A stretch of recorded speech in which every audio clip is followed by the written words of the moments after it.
Oke, assalamualaikum warahmatullahi wabarakatuh.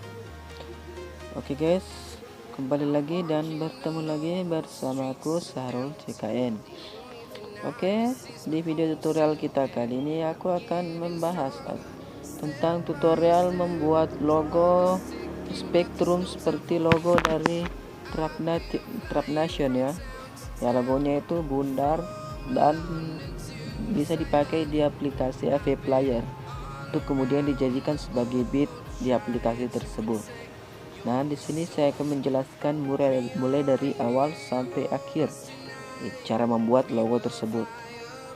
Nah, oke, sebelum saya memulai video tutorialnya, alangkah baiknya bagi kalian yang belum subscribe channel ini untuk subscribe terlebih dahulu. Karena subscribe itu gratis dan tentunya tidak ada ruginya. Oke, jika sudah subscribe saya ucapkan terima kasih.